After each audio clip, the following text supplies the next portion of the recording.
Muito bem, meus irmãos, estamos de volta. Agora o texto de número 3, que vai nos falar agora sobre guias fundamentais à compreensão. Agora vamos falar um pouco de linguagens da Bíblia. E temos aqui esse quadro à esquerda do seu texto, que é o apêndice, e ele vai nos falar da função da linguagem na revelação e na interpretação. Pois bem, a linguagem, irmãos, ela é fundamental na interpretação da Bíblia. Nós sabemos, como já falamos anteriormente, a Bíblia foi escrita no Antigo Testamento em hebraico e algumas partes de aramaico e o Novo Testamento no grego. Mas só que nessa linguagem da Bíblia nós também temos outros tipos de linguagens que estão incluídas na Bíblia. Que tipos de linguagem seriam esse? Nós temos lá a linguagem de forma literal, temos lá a linguagem de forma figurada, temos a linguagem alegórica e temos muitas outras linguagens. E esses tipos de linguagem nós vamos estudá-las melhor na lição 3 e 4 desse livro aí. Pois bem, na hermenêutica é fundamental a importância nós conhecermos os tipos de linguagem a qual a Bíblia fala, para que a gente possa ter o conhecimento da linguagem, para que a gente possa saber interpretar de forma correta o texto, para que a gente não venha usar uma linguagem que não esteja em sintonia com as escrituras sagradas. Aqui nesse texto cinza eu tenho aqui um pequeno, no segundo parágrafo aqui do quadro cinza, um pequeno texto que eu gostaria de ler para os irmãos. Diz assim: a linguagem bíblica não é complexa a ponto de pessoas indoutas não a poderem compreender. Tampouco é simples ao ponto de mostrar inútil a erudição, a reflexão filosófica ou ao labor teológico. É verdade, a linguagem da Bíblia ela é simples. Você lê e você entende. Qualquer pessoa que pegar as Escrituras Sagradas e começar a ler, vai entender o que o texto está dizendo.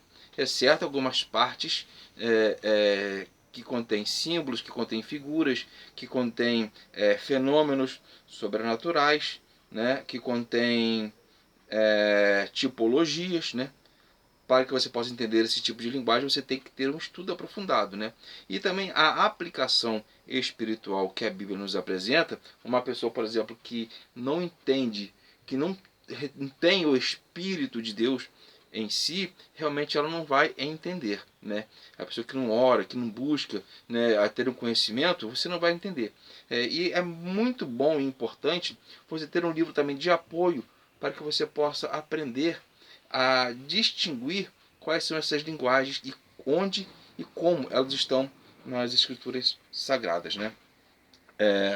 Pois bem, texto 3, temos aqui agora guias fundamentais à compreensão.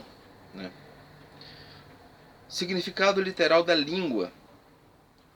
Ou seja, agora nós vamos começar a falar um pouco de linguagem das Escrituras Sagradas, como eu falei já para vocês. Vamos começar falando agora aqui do sentido literal das Escrituras. O que é o sentido literal das Escrituras? É a Bíblia conforme ela está escrita. Você vai ler de forma literal, normal, e você vai compreender aquilo que ela está querendo dizer. É bem importante também você ter atenção à gramática da Bíblia, o tempo verbal, o tempo verbal que ela se encontra, e é muito importante isso, e eu vou dar um exemplo para vocês. E a gramática da Bíblia, você tem que saber interpretar a gramática também do texto. Um pequeno exemplo de tempo verbal, vou contar uma história rápida.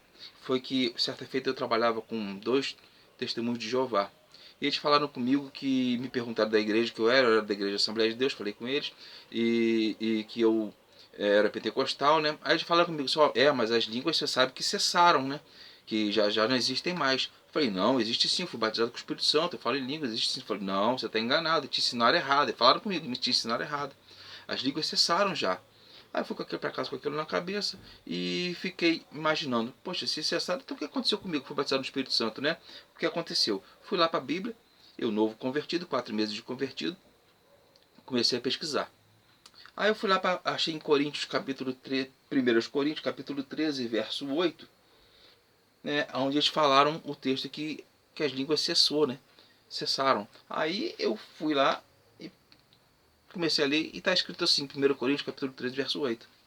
A caridade nunca falha, mas havendo profecias, serão aniquiladas. Havendo línguas, cessarão. Havendo ciência, desaparecerá, porque em parte conhecemos e em parte profetizamos. Eu fiquei com aquilo na cabeça, não interpretei a Bíblia, fiquei preocupado com aquilo, até que o Espírito Santo me iluminou. Eu fui compreender que o tempo verbal que eles estavam falando ali estava errado, porque eles estavam usando o cessaram como com AM no final, cessaram. Mas só que na Bíblia está escrito com AOTIL, cessarão. Então cessaram seria passado, cessarão futuro. Ou seja, então as línguas elas vão cessar? Vão, mas quando a igreja estiver com o Senhor. Ou seja, cessarão no futuro. Se o Espírito Santo me dá essa iluminação, eu vinha perceber que eles estavam interpretando o tempo verbal de forma errada, aí eu ia ficar enganado, né? Por isso é muito importante você ter essa atenção na hora de interpretar as Escrituras, né? Vamos lá também. A Bíblia também fala aqui da linguagem figurada, né? O que seria a linguagem figurada? A linguagem figurada seria aquela passagem onde você usa uma ilustração para explicar um fato, né? Como temos aqui, o texto aqui nos diz aqui em João capítulo 7, versículo 38 e 39, que diz assim, olha, Jesus diz, quem crê em mim, como diz a Escritura, rios de água viva correrão do seu ventre. E o 39, e disse ele do Espírito que haviam de receber os que nele crescem. Ou seja, Jesus, falando do Espírito a qual os discípulos iriam receber, ele deu o exemplo, é como se fosse como se fosse rios, não um rio, mas rios, ou seja, um volume de água muito grande, de água viva, ou seja, a palavra, ele está falando da palavra de Deus, fluirão do nosso ventre, né? Ou seja, ele está usando uma ilustração simples para poder explicar àquelas pessoas também simples o que aconteceria com eles quando eles recebessem o Espírito, né? Então, a linguagem figurada nada mais é do que uma ilustração, né?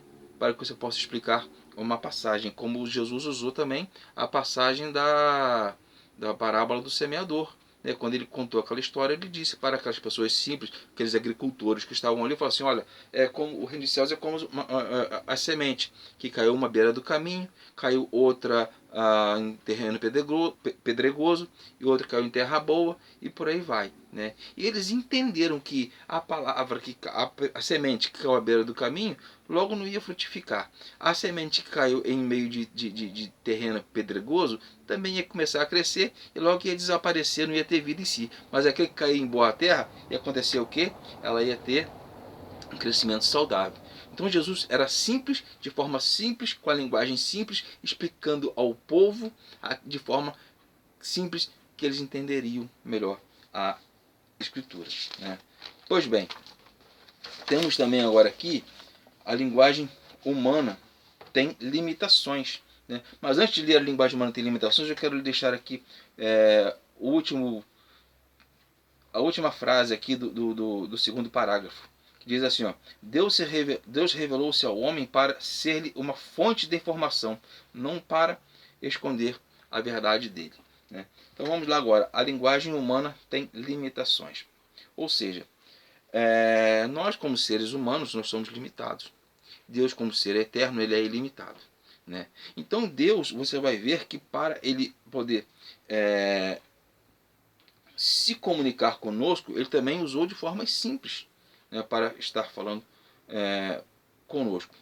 A linguagem da Bíblia era de fácil entendimento para que nós possamos ter uma compreensão maior, né, das Escrituras, né? O Senhor, ele quando ele veio, o Senhor Jesus, ele veio,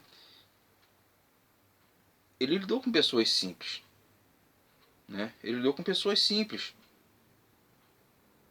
E ele falava de linguagem simples, quando ele escolheu os seus discípulos, eram todos eles simples. Sim, tinha alguns ali estudiosos, escribas, mas também tinham aqueles que eram indoutos, aqueles que não conheciam, que tinham uma limitação, né? Que tinham uma linguagem bem limitada.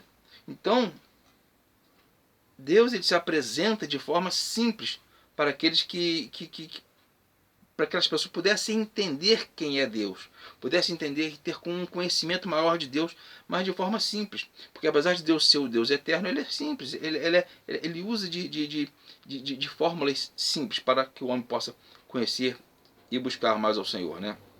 O próprio Deus ele se ajusta aos homens. E através dessa ajustagem que Deus faz, da simplicidade, ele usa até mesmo a própria natureza para que a gente possa perceber e entender que ele está em todas as coisas, né? E através dessas imagens, ele se torna, melhor, nós nos tornamos indesculpáveis diante de Deus, de não aceitá-lo, de não recebê-lo e de não reconhecer que Deus ele comanda e coordena todas as coisas, né? Então, o Deus ilimitado, imarcessível, né? Ele se deixa conhecer de forma simples por aqueles que o buscam, né? Então, irmãos, vamos lá. Por causa do conhecimento de Deus ao homem, a linguagem ela tem que ser um tanto limitada. Deus ele usa de muitas linguagens diferentes para se apresentar ao homem. Nós podemos ver isso aí na Bíblia, né? Vamos agora então à revelação progressiva.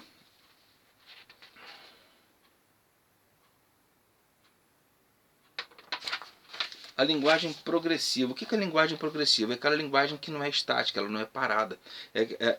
Melhor, linguagem não, revelação, me perdoe. Revelação progressiva, né? Porque Deus, quando ele veio, ele se revelou a Adão, né? E nós já conhecemos a história de Adão. Adão pecou e se afastou de Deus, né? E Deus, a vontade dele é se comunicar sempre com o homem, né? E ele vem, durante o seu tempo, ele se revela a Noé, ele se revela a Abraão, aonde ali ele forma um povo. Através de Abraão, daqui a pouco ele vai se revelar a Moisés, né, onde ele vai dar leis para que Moisés pudesse instruir o povo, para que o povo pudesse andar nas leis de Deus, porque essas próprias leis levariam o povo ao conhecimento de Deus, né? Por isso que ele deu aqueles 10 mandamentos, né, mandamento em cima de mandamento, para que o povo pudesse conhecer a Deus, né? E todos aqueles mandamentos, aquelas leis, né, muitas delas ali apontavam para aquele que viria, para Jesus, né, no Novo Testamento, né? Então, Deus se revela a Moisés, se revela aos profetas. Deus usa os profetas para falar com os homens. E Deus usa também os sacerdotes para receber dos homens as suas queixas, né? Isso nós vemos ali no Antigo Testamento. E quando chega a revelação maior do Senhor Jesus Cristo, você vai ver que a revelação ela é progressiva. Por quê? Porque o homem no Antigo Testamento ele não entenderia por que Jesus, por exemplo, ia morrer na cruz. Então toda aquela ilustração dos sacrifícios já estava apontando para aquilo que ia acontecer lá na frente. Quando chega lá na frente, o Senhor Jesus vem, né? Ou seja, a revelação é progressiva, ela começa devagar e vai crescendo até o povo poder ter um entendimento, um conhecimento, para que possa absorver a ideia. Então essa é a revelação progressiva. Temos agora aqui a Escritura interpreta a própria Escritura. E é verdade, a Escritura, muitas das vezes você lê uma passagem, aquela passagem da Bíblia, você muitas das vezes não entende. E você fala, onde eu vou buscar a resposta desse texto? Ou você vai ver que a resposta ela vai se encontrar no próprio contexto da Bíblia, né? O próprio contexto. Você não entendeu um versículo, então você busca antes dele e depois, para que você possa pegar um tópico e entender aquele tópico. E ela vai falar com você. Um exemplo disso eu tenho aqui em Efésios, capítulo 5, o versículo 1, olha só, coisa interessante. Diz assim, ó, sede, pois, imitadores de Deus como filhos amados. Aí você pode se questionar, mas como é que eu posso ser um imitador de Deus, eu sendo limitado e pecador? Como é que eu posso ser um imitador de Deus? Né? Você pode se perguntar. Porque conforme a gente vai ler na Bíblia, nós temos que fazer perguntas, né? E a própria Bíblia vai nos responder. Aí o versículo 2 vai dizer assim, ó, e andai em